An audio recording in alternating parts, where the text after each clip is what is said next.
just such an evil, dirty place.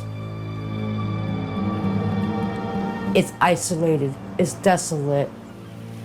It's a rich community. You've got doctors and cops and very, very wealthy people who live there. No one is ever going to think that that's a bad, dangerous area, but it is.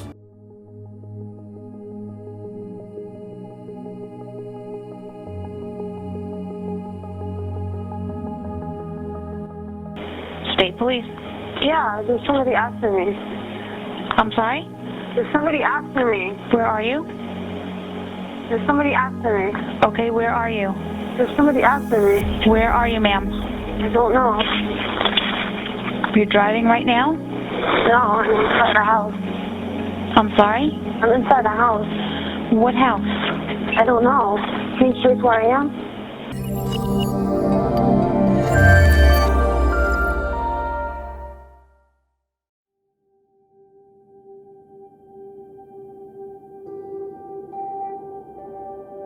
The Lost Girls is a film I watched several years ago on Netflix and have never been able to get it out of my mind for multiple reasons. It's a gripping true crime story about a headstrong, working-class East Coast mother named Mary Gilbert. Throughout the film, Mary is in desperate search of her eldest daughter, 23-year-old Shannon Gilbert. The last time anyone had seen or heard from Shannon was in Long Island, New York on May 1st, 2010. It wasn't until days later, with zero contact from Shannon, that her abusive boyfriend, Alex Diaz, realized something was wrong. It would turn out that Shannon had gone missing without a trace, and no one who had last seen her contacted her family to report this. She had vanished off the south shore of Long Island in a feral marshland in the dead of night and was never seen or heard from again. What follows are the top most disturbing facts about this film's haunting backstory. The real-life story is far more brutal than anything fiction could have dreamt up.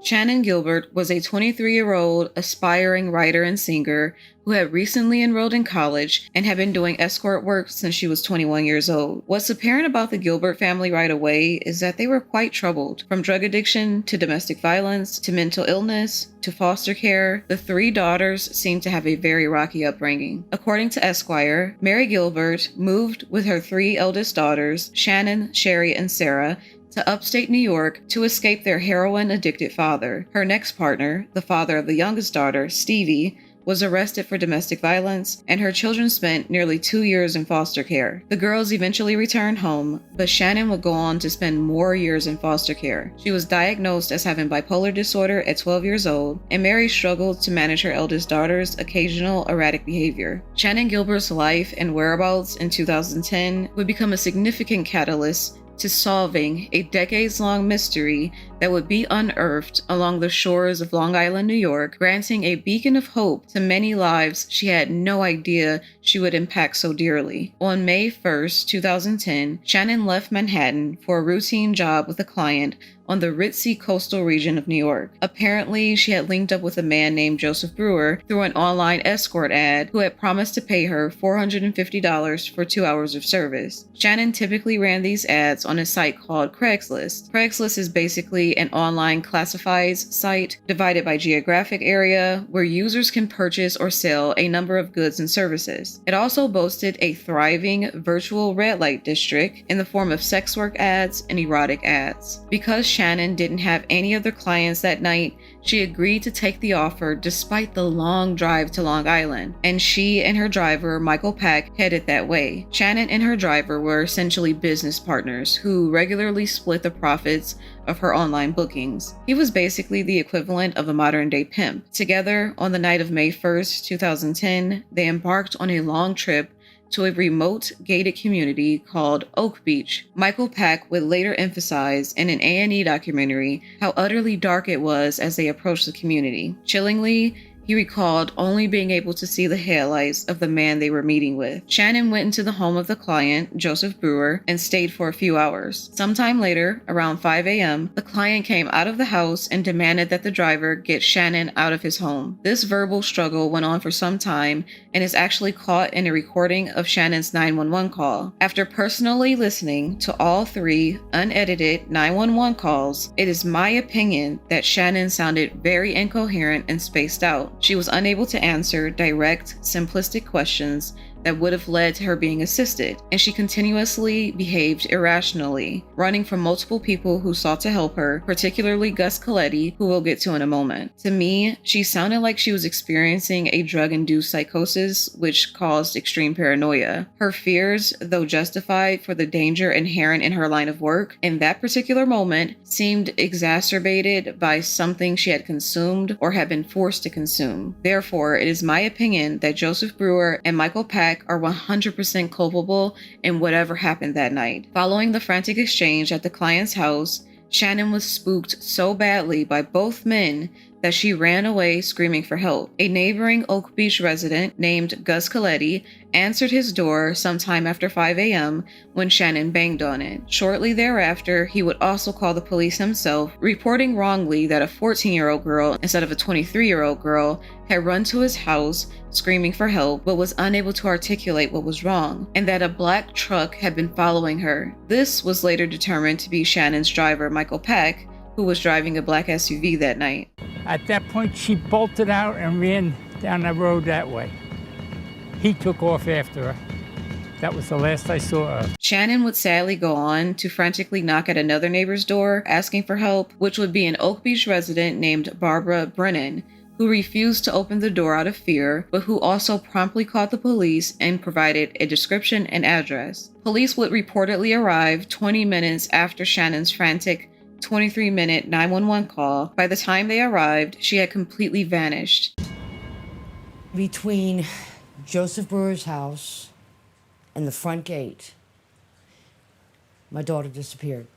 The truck driven by Michael Pack was also gone, and her client was nowhere in sight. This is deeply troubling because it means that when police arrived, there was no one to speak with, leading them to believe that Shannon had possibly left in the truck. Troubling still is that her driver and so-called protector, Michael Pack, simply left her in the wilderness of Oak Beach, knowing she was running around disoriented in the cold, dark night. No one stood around and waited for the police to arrive to assist this girl, or even to tell the police what direction she had fled in. The driver cared more about sparing himself legal trouble than he did about this girl's life. But I suppose we can't really expect much else of an exploitative, craven human trafficker. Despite them both being questioned, neither Michael Pack nor Joseph Brewer were ever arrested or named a suspect, which is strange. Alex Diaz, Shannon's abusive boyfriend, called her family 2 days following this ghastly incident when he could no longer reach her, meaning Michael Pack, her driver, still didn't do the decent thing after leaving Shannon to die in the dark by simply calling the police himself or calling her boyfriend right away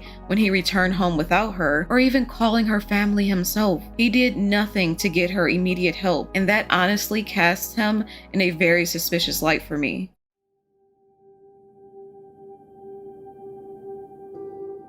Fast forward to December 11th, 2010, many months later, a police officer from the Suffolk County Canine Unit set out with his dog on a routine training exercise, supposedly looking for Shannon Gilbert. He ventured to the isolated Ocean Parkway Road near Oak Beach. Someplace near this feral, deserted area, the cadaver dog picked up a very disturbing scent. Eventually, they would discover the remains of an adult human female wrapped in burlap. This set off alarm bells, as the first thought was that they'd finally discovered Shannon Gilbert and had expressed as much to her family pending a DNA test. Beyond that day, as search efforts continued, the investigators in the entire town of Gilgo Beach would be in for the shock of a lifetime. 2 days later, police began a forensic search of the entire area, which was now a crime scene, and they would make countless chilling discoveries. Amazingly, they found another body. Then sometime later, like something out of a horror film, they found another, and then another. 4 bodies in total, all young, petite, and female, hidden about 500 feet apart and wrapped in burlap. They were dumped above ground in the wild brush along the Ocean Parkway Road. The scenes described by multiple officers and reporters during the search spoke of brutally cold weather and gory findings that led to many losing sleep. Encouraged, investigators continued their forensic search and discovered the women all died by asphyxiation. Now all that was pending was the identification of each girl and to determine if any of them were the long sought after Shannon Gilbert. There was a key feature that would assist the investigators in identifying Shannon from among the others. Her violent boyfriend, Alex Diaz, once hit her so hard she had to have corrective surgery and a metal plate placed into her chin. However, because the plate wasn't found along the remains and the DNA didn't match, Shannon was ultimately ruled out with regards to the 4 bodies discovered along the beach during that time period. This put her family back at square one in a turn of events so jarring it must have given them emotional whiplash. The fact that all the deceased women would turn out to be sex workers who had gone missing without any major investigation efforts into their whereabouts speaks volumes. These women all went missing from different origin places, and their loved ones all frantically looked for answers, while police departments across multiple jurisdictions all refused to take the family's claims seriously. They were dismissed, much like Shannon was at first, because they were prostitutes. To many, their professions meant that their lives were less valuable than had the women had any other vocation. And that is a horrifying thought, to think that our law enforcement and emergency rescue teams are judging our life choices and then basing their decision on whether or not to rescue us on those very judgments. These women mattered. Each and every one of them mattered, regardless of the paths they took in life. And the fact that they were brutalized and discarded and forgotten about in this way is a detestable commentary on the way we devalue women when they don't fit certain ideals, whether that be behavior, looks, or lifestyle choices, and how little concern is paid to violence against women in this country and across the developed world, let alone the developing world. The trend of women being murdered by their domestic partners is unspeakably distressing, let alone them being harmed by perfect strangers simply for having female anatomy and encountering a man who felt that his entitlement to her body was more significant than her right to life. And the fact that there isn't more urgency in the world to have this discussion about femicide and discover solutions to better protect women or simply investigate the crimes committed against them is deeply abhorrent. Each of the 4 female victims, Melissa Barthelemy, Megan Waterman, Maureen Barnes, and Amber Costello, were found similarly positioned, bound in a similar fashion by belts or tape, with at least 3 of the victims being found wrapped in a burlap type material. One of the most sinister aspects of this whole case is the setting, which has become universally known as Gilgo Beach, although multiple other locations across 2 counties were involved. The bodies were found along a deserted Barrier Island road that is approximately 15 miles long, called the Ocean Parkway in Long Island, New York. It's an isolated road with sand dunes on either side and small villages peppered throughout, such as Gilgo Beach, Oak Beach, and Tobay Beach. The road is bordered by the ocean on one side and the bay on the other. The beaches are inhabited typically in summer, but other times of the year they're mostly deserted. At night, it is lost in darkness as there are no streetlights. In winter, it can be brutally cold. Reporters for ABC would refer to this area as pitch black, isolated, and eerie. The craziest part is that little did the local residents know, this ominous stretch of highway had been serving as a makeshift graveyard for more than 10 freaking years.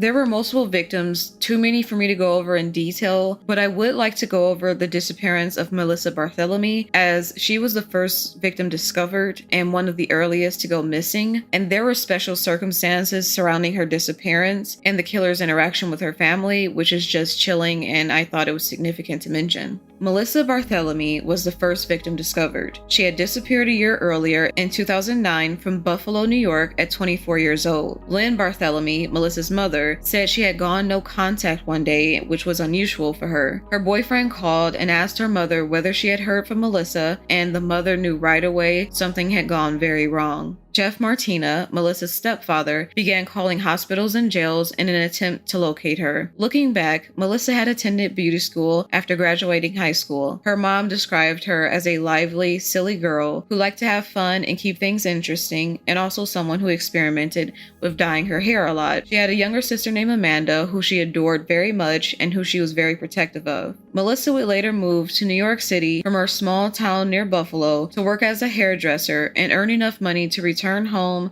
and buy a salon. Her sister soon visited her in the city and reported that Melissa seemed to be in a good place in her new life in the Bronx. However, a year later, Melissa seemed to suddenly switch gears and began working at a topless nightclub. Her stepfather suggested that the last time she was home, she seemed off and rather clingy. Little did he know, he was sensing something very dark that was about to overtake his world. Melissa would disappear the following year without a trace, leaving her family devastated. On July 9, 2009, she left her New York City apartment, deposited money in her bank account, and told her boyfriend she was heading out to Long Island. That was the last time he ever saw or heard from her again. Her little sister Amanda was eventually questioned and broke down crying, confessing things about Melissa's life that her family weren't supposed to know. She said Melissa had been recruited into the dangerous world of the escort business by a strange man. She had been coerced into doing more and more activities with clients at parties. The recruiter then began setting up dates for her on Craigslist. Turns out he was an extremely abusive pimp who had put her into the hospital multiple times, at one point leaving her with head trauma and a collapsed lung. Regrettably, she hid all of her abuse and affiliations from her parents to prevent them from intervening. As stated earlier, in each and every one of these cases, the police were extremely unhelpful. In Melissa's case in particular, they were nasty, rude, and dismissive towards the parents who were simply trying to report their daughter missing. About a week after Melissa went missing, things would take an even darker turn. Her 15-year-old sister Amanda would receive a call from Melissa's phone, but when she answered, her sister was not on the other line, totally crushing her hopes. Shockingly, the voice of a man responded. He sounded white and middle-aged. Little did this sweet, naive girl know she was speaking to a ruthless, sadistic monster, her sister's killer to be precise. He was calm and collected and unquestionably in control. By the third phone call, police were able to trace him to Manhattan, a highly populated area which made it difficult to pinpoint exactly who was making the call. Each call lasted only 3 minutes. He would talk about the sexually explicit and violent things he was doing to Melissa, as well as the sexually explicit things he was going to do to 15-year-old Amanda. Naturally, with her sister's murder yet unsolved, Amanda would request to have her face censored in any media regarding the case from then on. She was rightfully petrified that she would be his next victim. He had insinuated as much. The calls from the killer went on for over a month, totaling about 7 or 8. During the final call, he would tell her point blank that he had killed Melissa, leaving the family in a world-crushing void of fear and uncertainty. I cannot even pretend to imagine how devastating this must have been for Melissa's family, and how tormenting it was for her little sister. To be taunted and strung along in this way by the sick freak who had robbed you of your loved one and who wanted to make you suffer to the absolute extreme is something straight out of a Stephen King novel. Something that is highly significant is that a decade later, during the investigation into the suspect, very incriminating details about Melissa's phone records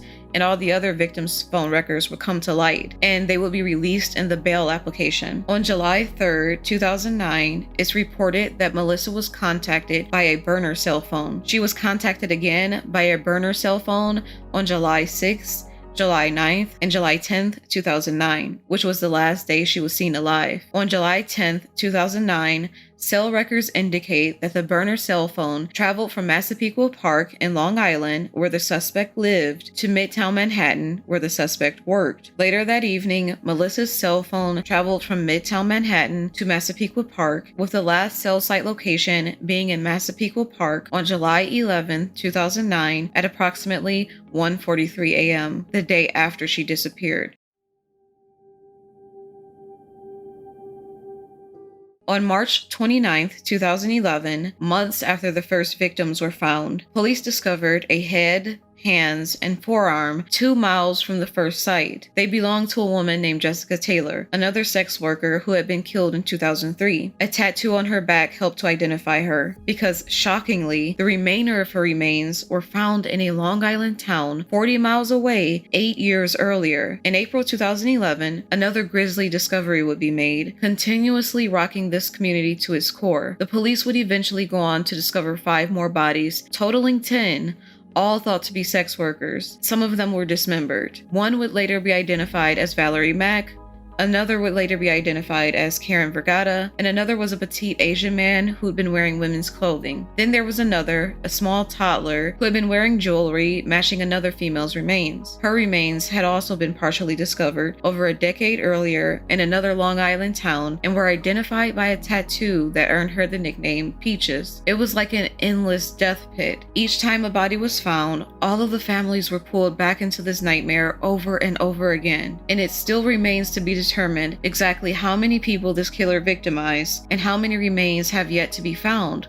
along the Ocean Parkway and among other areas across the United States. As of 2024, investigators still believe Shannon Gilbert's ultimate fate was not connected to the countless other killings. It was determined that she was not the victim of the Long Island serial killer. Her body would be the last to be discovered on December 13th, 2011, nearly a year to the day the Gilgo Four were discovered in 2010, and about 18 months from the day she disappeared. Although some find difficulty in accepting that Shannon's death was not connected to the Long Island serial killer, I personally find a great deal of validity in the theory that she drowned in the feral marshland surrounding the area. It is pitch black in that area at night, cold, windy, and the surrounding landscape is disorienting and unnavigable. The reeds can get to over 6 feet in height and would totally disorient anyone who entered them, forcing them to lose sight of their direction almost instantly. Couple that with her possibly being inebriated or under the influence of some sort of substance, or possibly experiencing an episode of psychosis. In that case, her condition that night would have been totally hopeless. With that being said,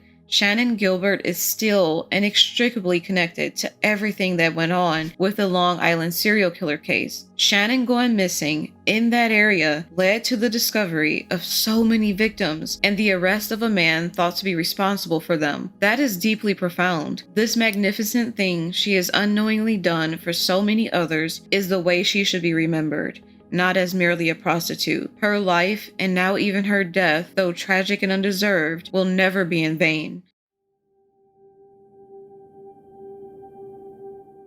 Following the infamous discovery of the Gilgo Four, police scoured each of the girls' contacts and clients for leads, confiscating many devices and all the evidence they could find. However, what it would really require to crack this case was a fresh set of competent eyes, which this case wouldn't receive until January 2022, when Rodney Harrison came on board as the new Suffolk County Police Commissioner. He was a former New York police chief and brought many years of expertise and personal determination to the mystifying cold case. Soon he formed an equally experienced team of investigators, including analysts and prosecutors who collaborated with law enforcement from the Suffolk County PD, New York State Police, the Suffolk County Sheriff's Office, and the FBI. Right away, they reevaluated the evidence and leads from the years-long Gilgo Beach investigation beginning back in 2010 and zeroed in on a critical detail from the statement of an eyewitness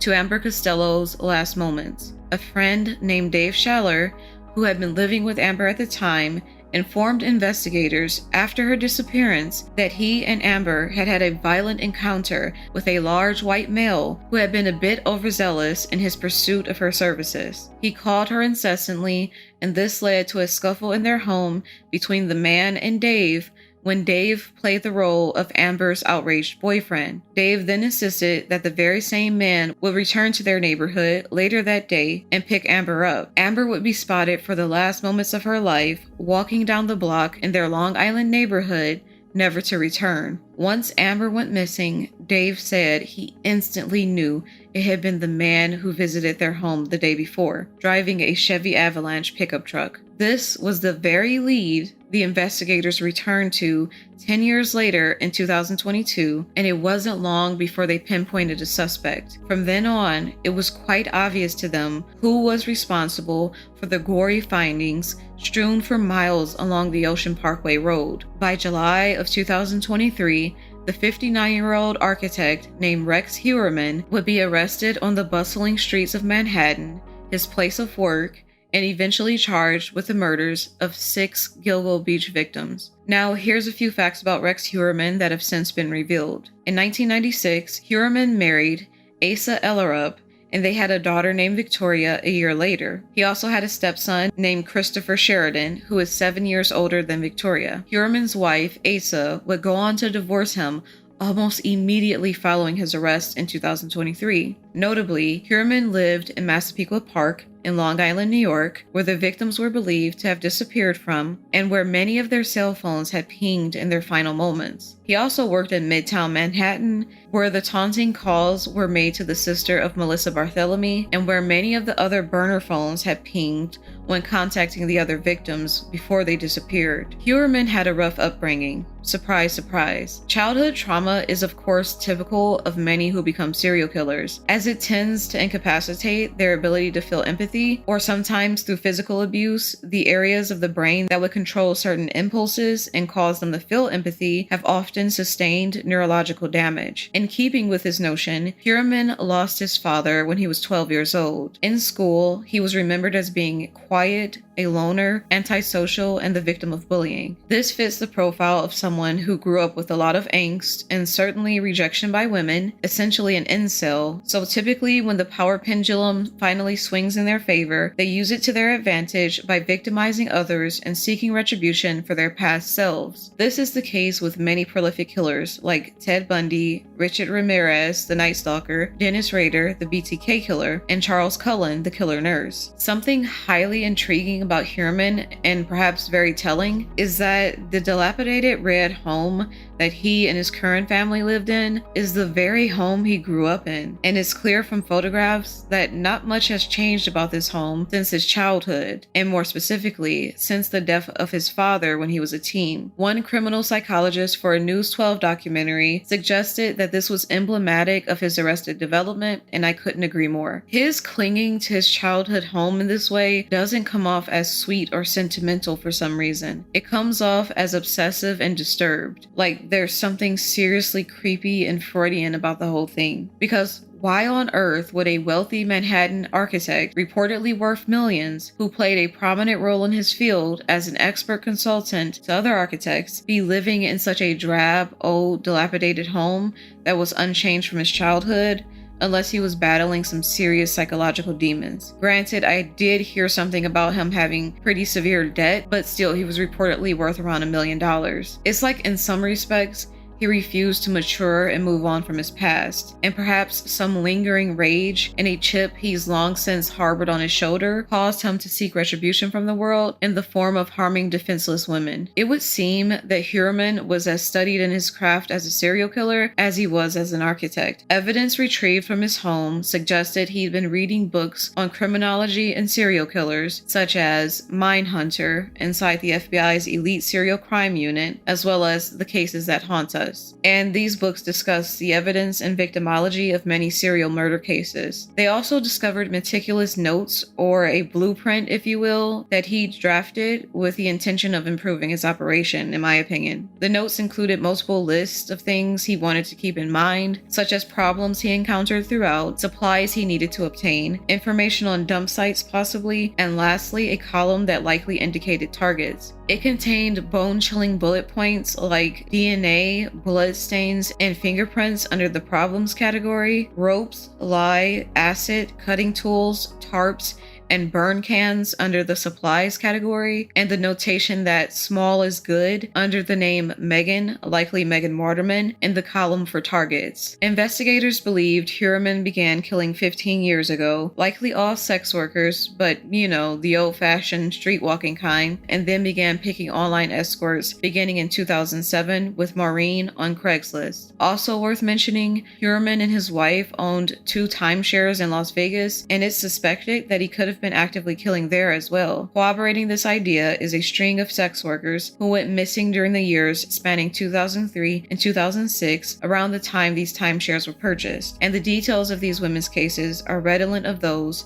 involving the Gilgo Beach murders. Following his arrest, Heuermann's creepy, dilapidated lair, where he was known by neighbors to suspiciously burn all of his garbage, was raided, and the evidence discovered was incredibly damning. He had a walk-in vault in his basement that contained a cache of hundreds of firearms. That's so fucking mental. Who was he planning on going to war with? A freaking SWAT team? Police also found hundreds of electronic devices in the home, which alone indicates something suspicious was taking place. Someone was doing something they didn't want to be easily tracked by law enforcement, hence a multitude of devices used over many years. According to the infamous bail application, they found cell phone billing records that corresponded to cell site locations for calls made from the burner phones to the victims' phones to arrange meetings, as well as the taunting calls made to the family of Melissa Barthelemy after her disappearance, and calls made while checking the voicemail of Maureen Barnes' phone after her disappearance in Manhattan. A review of those billing records, as well as Heuermann's American Express records, showed numerous instances